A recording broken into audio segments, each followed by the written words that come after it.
Olá pessoal, estamos aqui na sede da Federação Espírita Brasileira em Brasília, no programa O Evangelho à Luz do Espiritismo, com toda a equipe do NEP, o Núcleo de Estudo e Pesquisa do Evangelho, e outros convidados queridos para fazermos um estudo do Evangelho à luz da nossa doutrina espírita. E começamos hoje, com o tema Meu Reino Não É Deste Mundo. Eu vou pedir então para a Célia ler a passagem para a gente.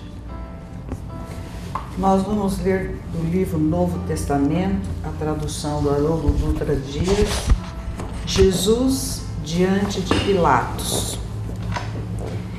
Então conduziram Jesus de Caifás para o pretório. Era cedo, e eles não entraram no pretório, para que não se tornassem impuros, mas pudessem comer a Páscoa. Pudessem entre chaves.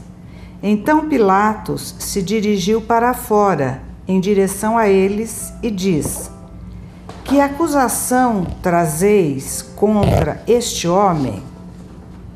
Em resposta, disseram-lhe: Se ele não fosse malfeitor, não te entregaríamos ele. Disse-lhes então Pilatos: Tomai-o vós e julgai-o, segundo a vossa lei. Disseram-lhe os judeus: Não nos é lícito matar ninguém, para que se cumprisse a palavra de Jesus, que dissera, indicando o tipo de morte que estava prestes a morrer. Pilatos, então, entrou novamente no pretório, chamou a Jesus e lhe disse: Tu és o rei dos judeus? Respondeu Jesus: Tu dizes isso de ti mesmo, ou outros te disseram isso a respeito de mim? Respondeu Pilatos: Acaso eu sou judeu? O teu povo e os sumos sacerdotes te entregaram a mim. Que fizestes? Respondeu Jesus: O meu reino não é deste mundo. Se o meu reino fosse deste mundo, os meus servidores teriam combatido para que eu não fosse entregue aos judeus. Agora, porém, o meu reino não é daqui. Disse-lhe então Pilatos: Sendo assim, tu és rei? Respondeu Jesus: Tu dizes que sou rei. Eu fui gerado para isso, e para isso vim ao mundo, a fim de testemunhar a verdade.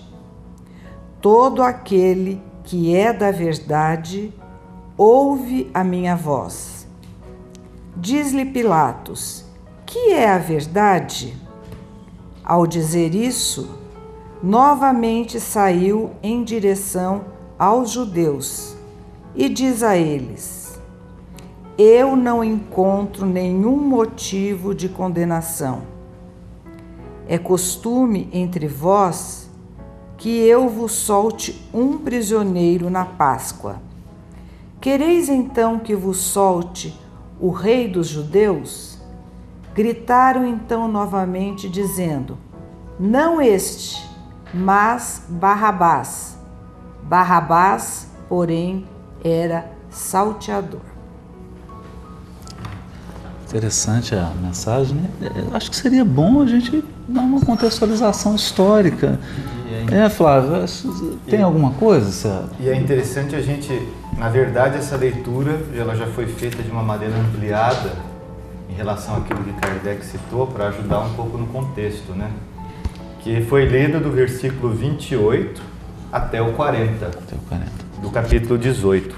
Mas, na verdade, Kardec usou o versículo 33, o versículo 36 e 37. Ele fez um recorte. Mas, nesse contexto, a gente tem que lembrar onde aconteceu isso. É o primeiro ponto, Exato. O local que aconteceu. Exato. Se a gente pensar É um bom início, né? É um bom início. Lá, vamos ver onde que aconteceu. Numa perspectiva macro, se a gente pensar assim, foi na região da Judéia, em Jerusalém e, mais específico, se a gente puder precisar um pouco, os especialistas indicam que ocorreu na chamada Torre Antônia. É porque está citando pretório, né? Que era uma construção, uma fortificação construída encostada no templo, na muralha do templo. E é lá que os romanos tinham uma sede. Se a gente lê o que os especialistas dizem, vou ler uma nota de rodapé da tradução ecumênica da Bíblia, vai ser dito: o pretório era a residência oficial do procurador romano. Eles dão essa coisa bem resumidinha, mas é para a gente ter uma ideia do que era a função. Você tem uma foto aí, não tem? Uma foto do pretório? Eu vou tentar achar a foto, se não me engano, está no outro. Da Torre Antônia, está no outro livro, mas eu já tento arrumar ela. Porque era uma fortificação, isso aqui é interessante. Você tinha o santuário, né?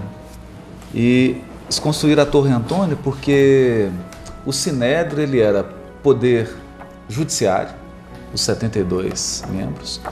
Ele era poder legislativo, porque também emitia determinadas regras, né, da vida comum. E era poder executivo, porque o Império Romano dava autonomia política e administrativa para essas regiões, para essas colônias. Mas o interessante, uma coisa que a gente às vezes não sabe, que era também Banco Central. Lá se guardava o dinheiro e também a casa de câmbio.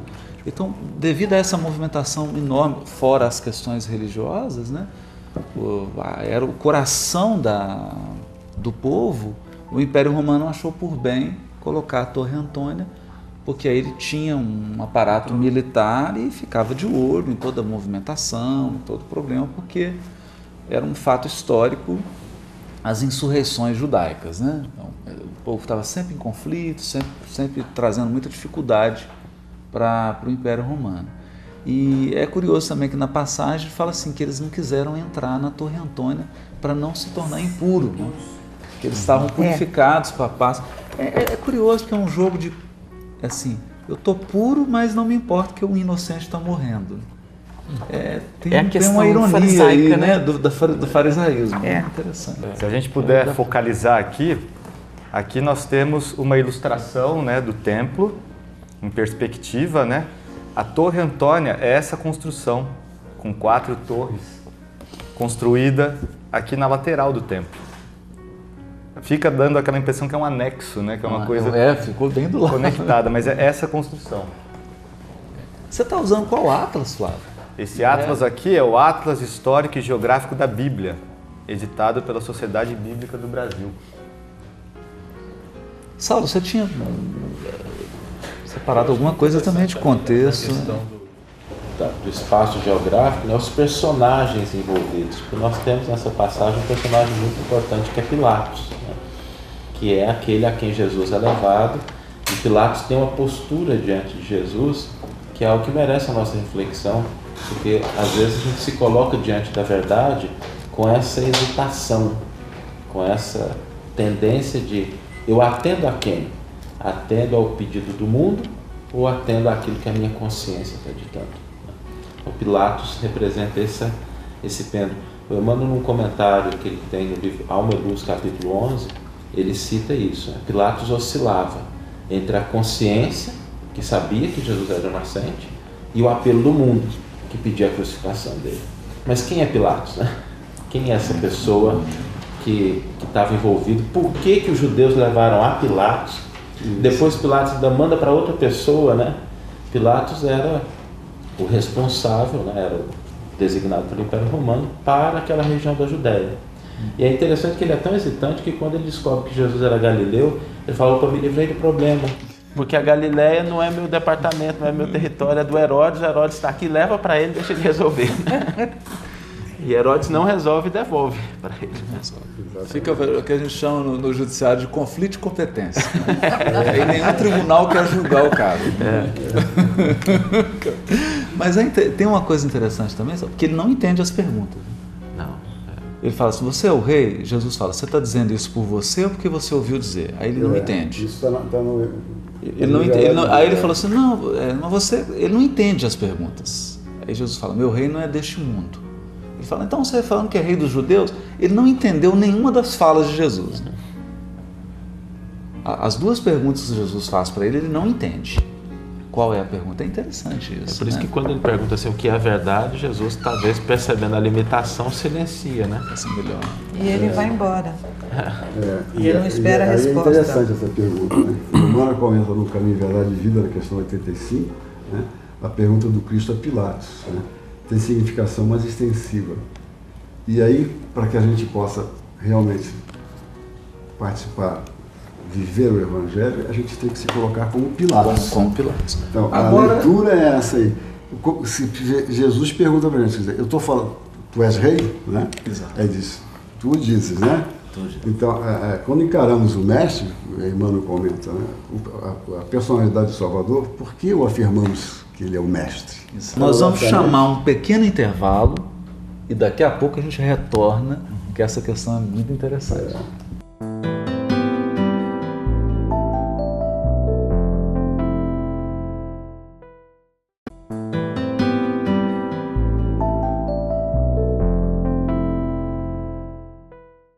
Retornando nesse segundo bloco do programa O Evangelho à Luz do Espiritismo, Ricardo Mesquita comentava sobre a questão do Pilatos, da importância de se atentar para as personagens, né? Dando sequência ao que o Saulo falou, né, Ricardo?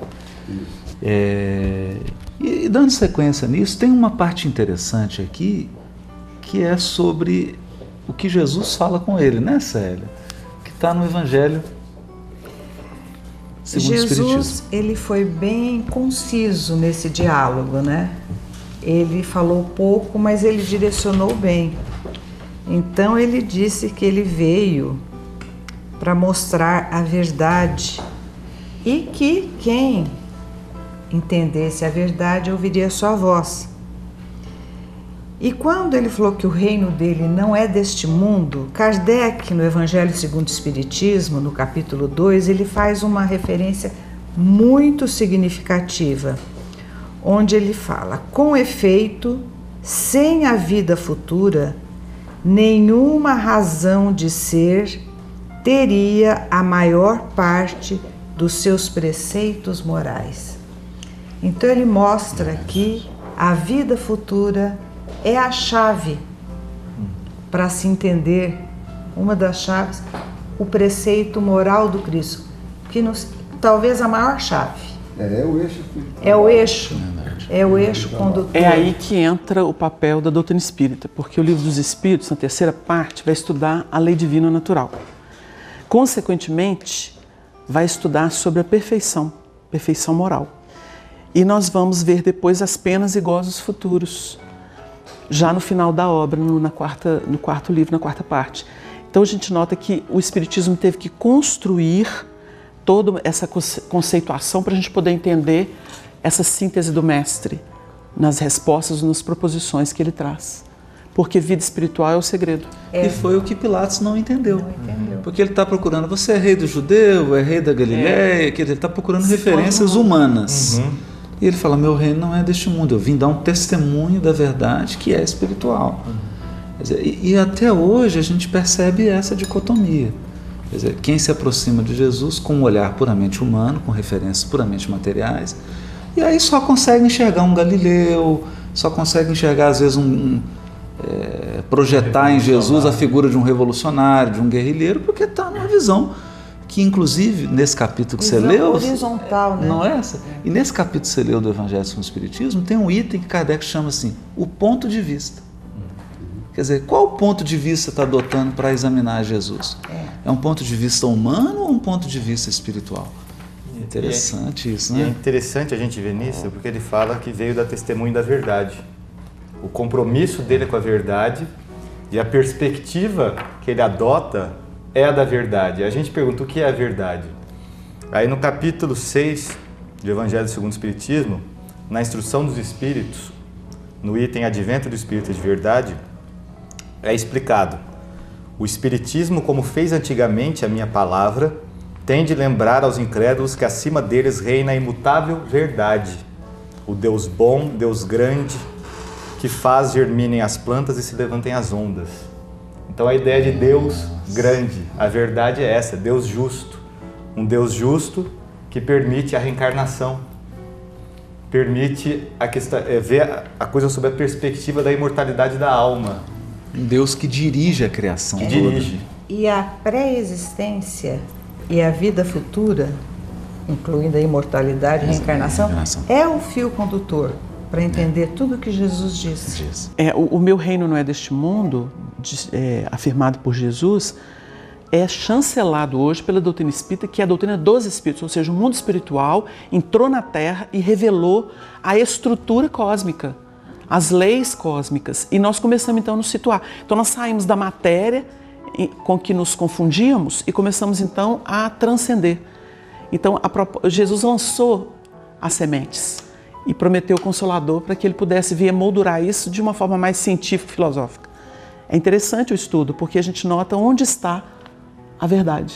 Começa a sentir, começa a perceber.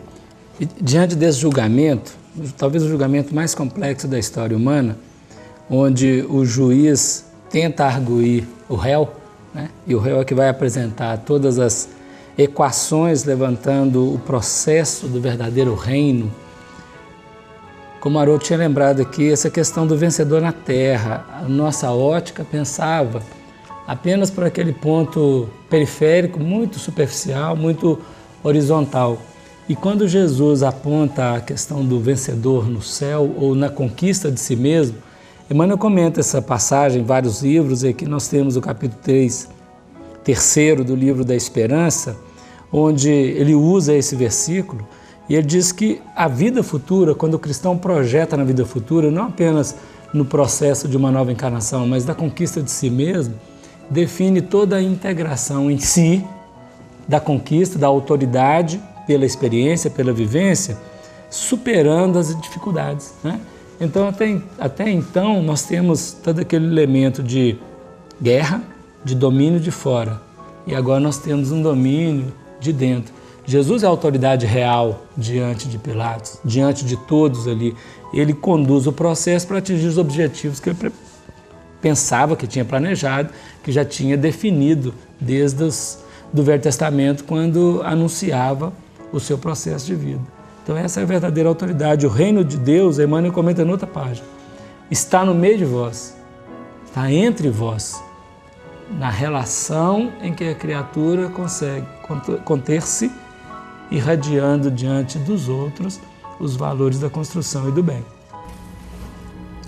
Tem uma coisa que é interessante, porque puxando aquilo que você falou, o Kardec coloca esses 4 capítulos iniciais do Evangelho segundo o Espiritismo, que são a base, que respondem talvez a uma pergunta: por que segundo o Espiritismo? Por que nós estamos aqui estudando o Evangelho à luz do Espiritismo? E aí ele vai colocar um desses 4 capítulos, os 4 primeiros, um deles é Meu Reino Não É Deste Mundo, que tem os itens realeza de Jesus e ponto de vista. E que é uma questão muito interessante, porque nós vamos olhar Jesus a partir de qual perspectiva? Então, aqui, à luz da doutrina espírita, Jesus não é simplesmente aquela figura humana que se adequou aos padrões humanos para o exercício da sua missão.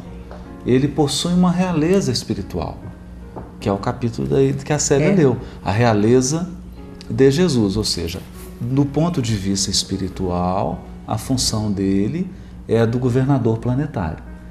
Mas um reino espiritual que possui um sistema de funcionamento totalmente diferente, porque ele diz assim para Pilatos: se meu reino fosse deste mundo, nós estaríamos em luta agora, porque os teus servos, o teu exército estaria em luta com o meu, porque você prendeu o rei, então teria um conflito.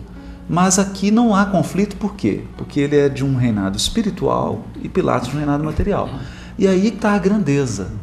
Jesus, sendo um governador do orbe, se submete a uma autoridade material, porque há uma ordem divina.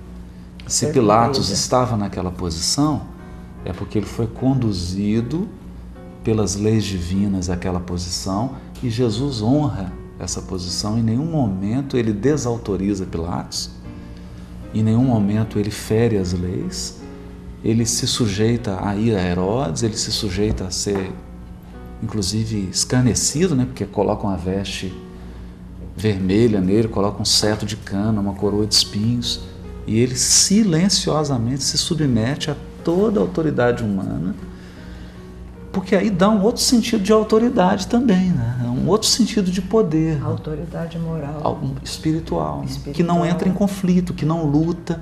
E é bonito ele dizer assim, ele não diz, eu vim trazer a verdade, ele diz assim, eu dou testemunho da verdade. Onde ele está? Isso é que é bonito, porque, ou seja, ele é uma testemunha da verdade. A testemunha no processo judicial é aquele que presenciou. Porque a testemunha ela só depõe sobre fato presenciado. Ela não pode omitir opinião. Ela não pode avaliar. Porque a função de avaliar é do julgador. A testemunha ela só simplesmente descreve o que ela presenciou. E aí é de uma humildade gigantesca Jesus, né? Porque ele está dizendo, ó, eu não vou interpretar a verdade para você. Eu sou um intérprete, eu sou uma testemunha. Eu vi, é a verdade. Né? Eu já passei pela experiência, eu estou dando um testemunho. Quem é da verdade, escuta o meu testemunho. Ele, inclusive, né, Haroldo? Muito bonito isso. O próprio Jesus define para Pilatos que nenhum poder terias sobre mim se não te fosse concedido pelo alto. Então, quando ele definisse, ele se submete, conduzindo o processo, submete à autoridade do Pilatos ali naquele momento. Até dentro dessa ideia, meu reino deste mundo, a gente nota no estudo de evolução que a doutrina espírita nos proporciona, como que esse caudal, essa enchente de presunção, de mentira, de ilusão, ela tem que ter o seu tempo, a sua vez. Então ele se submete, né? Deixa passar, porque ele implanta um registro, mas na intimidade, não na periferia, como geralmente os palpites, as ideias ilusórias, né? E tendenciosas fazem. Então isso é até bom para o nosso movimento, né? Do Espiritismo, de fazer, deixa essa onda passar, vamos ficar com o que é essencial, vamos trabalhar a verdade, vamos trabalhar o amor, porque isso é que fica. A essência. Né? E nós vamos chamar um intervalo e voltamos depois dando continuidade a essa questão.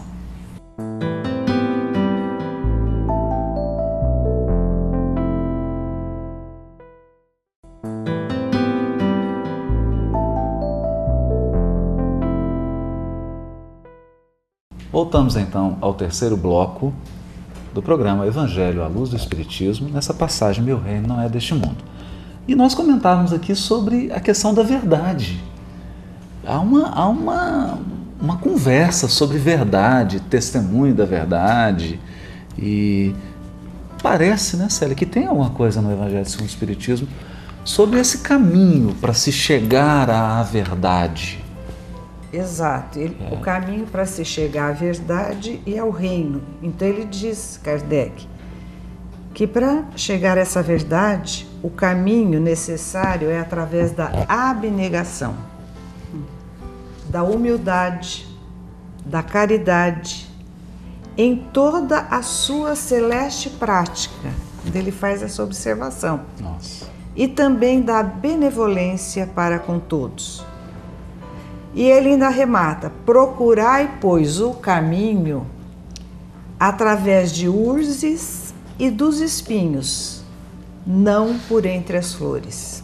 Nossa, interessante, né? Eu lembrei de um artigo que saiu no Reformador, nós vamos citá-lo muitas vezes, porque é um artigo muito importante, está em junho de 1959, e na mensagem chamada Humildade de Espírito. E é interessante porque tem uma parte que o Emmanuel diz assim: erguerás teu nome no pedestal da cultura, contudo, se não te inclinas à sabedoria da eternidade, acendendo a luz em benefício de todos, como quem não ignora que toda inteligência é de Deus, depressa te arrojas ao chavascal da mentira, angariando em teu prejuízo a embriaguez da vaidade e a introdução à loucura. É interessante isso porque o julgamento de Sócrates também relembra isso. Tanto Kardec fala assim, Sócrates e Platão, precursores da ideia cristã. No julgamento de Sócrates, quando ele é preso, ele vai fazer a defesa em Atenas. E ele começa o discurso de defesa dele dizendo assim: no oráculo de Delfos, a sacerdotisa disse que eu era o homem mais sábio de Atenas. E eu então, duvidando e querendo provar a essa sacerdotisa que ela estava errada, saí em busca de homens em Atenas para encontrar aqueles que fossem mais sábios que eu e eu pudesse levar ela para provar que ela estava errada. E aí ele vai dizendo assim, então eu procurei o político, procurei o artesão, vai citando aquelas classes atenienses. E ele fala que não encontrou ninguém por uma razão. Ele chegava no artesão, ele dominava a técnica, mas ele acreditava que sabia coisas que na verdade ele ignorava. Aí ele conclui o discurso dele assim, né? Agora eu estou convencido de que de fato sou o homem mais sábio de Atenas por uma razão. Eu tenho a plena consciência daquilo que eu ignoro. E basicamente assim, sei que aquilo que eu ignoro é muito maior do que aquilo que eu sei. E esse é um ponto importante. E aí essa é a sabedoria, essa é a verdade, né? Porque na busca da verdade, né, existem sempre três verdades, né? A minha verdade, a verdade do outro e a verdade que transcende essas verdades puramente, né, que é a que está em Deus. Que é a que está em Deus. Que é o absoluto. Né? A própria palavra grega, né, aletheia, né, deriva disso também, a gente entender que é uma verdade. É só na hora que a gente diminui a nossa pretensão, o nosso orgulho, a nossa vaidade, é que a gente abre espaço para que a verdade divina se manifeste através da nossa vida, do nosso exemplo, da nossa conduta. Que é uma referência que o Emmanuel faz aqui nessa aula, porque a inteligência suprema é Deus. Aliás, é a pergunta número 1 da codificação. O que é Deus? Deus é a inteligência suprema, causa primeira de todas as coisas. Nós nunca vamos nos equiparar a isso. Ou seja, a sabedoria total está em Deus e a verdade total somente está em Deus. Nós podemos testemunhar a verdade que foi revelada. O senhor Honório gostava daquele versículo de Deuteronômio, né? Que dizia assim, as coisas ocultas são para Deus, mas as reveladas são para os pais e para os filhos. Que é o processo, porque verdade em grego é isso, né? É aquilo que foi tirado do véu, aquilo que foi revelado. Foi sendo oferecido aos poucos. Aletés, né? E aí a doutrina espírita, né, que vem acrescentar um pouco a esse nosso entendimento, que Jesus não conseguiu dizer tudo à época, mas apontava para um reino futuro, e que agora a gente conhece com toda clareza, de forma que a gente possa, de fato, buscar isso no cotidiano das nossas vidas. Essa busca está bem definida no que a Célia trouxe, porque a gente nota que a entrega, a abnegação entrega, sem nenhuma resistência. Então essa caridade celeste, essa abnegação, essa humildade profunda é entrega. E a gente só consegue encontrar essa verdade no contato com o outro, no contato com o mundo. É o dinamismo. Não dá pra gente se colocar numa torre de marfim e achar que dali a verdade vai chegar para mim. É no cotidiano. Né? Não é à toa que Jesus veio dar testemunho da verdade entre nós. E esse testemunho, essa convivência um com o outro, é a lei da cooperação. E essa lei nós não progrediremos espiritualmente se nós não exercitarmos a cooperação. E Emmanuel fala isso em diversos livros, explorando esse aspecto, que nós temos que cooperar olhando para frente, mas não nos esquecermos do que está atrás. É aquela cooperação, ir para frente, mas olhar para trás para trazer os que estão junto. Eu gostaria também de refletir, porque quando a gente fala assim, a minha verdade, que é apenas uma versão, né, interpretando do ponto de vista que estamos, à medida em que a gente consegue extrapolar esse ponto de vista ou esta versão, no Evangelho de João, capítulo 17, no versículo 17, Jesus em oração ao Senhor solicita-os, santifica-os na verdade, porque a tua palavra é a verdade. buscando só o entendimento que a gente está pensando da coerência interna entre o que eu sinto, o que eu penso e o que eu expresso, seja pelo gesto, seja pela palavra. Essa coerência, ela define uma verdade, porque quando nós somos incoerentes com os sentimentos, através dos pensamentos ou pelas expressões, nós nos enganamos a nós mesmos. Por isso o Espírito Santo Agostinho, retomando todo o processo da filosofia, vai trabalhar o autoconhecimento, para buscarmos a verdade que nos define.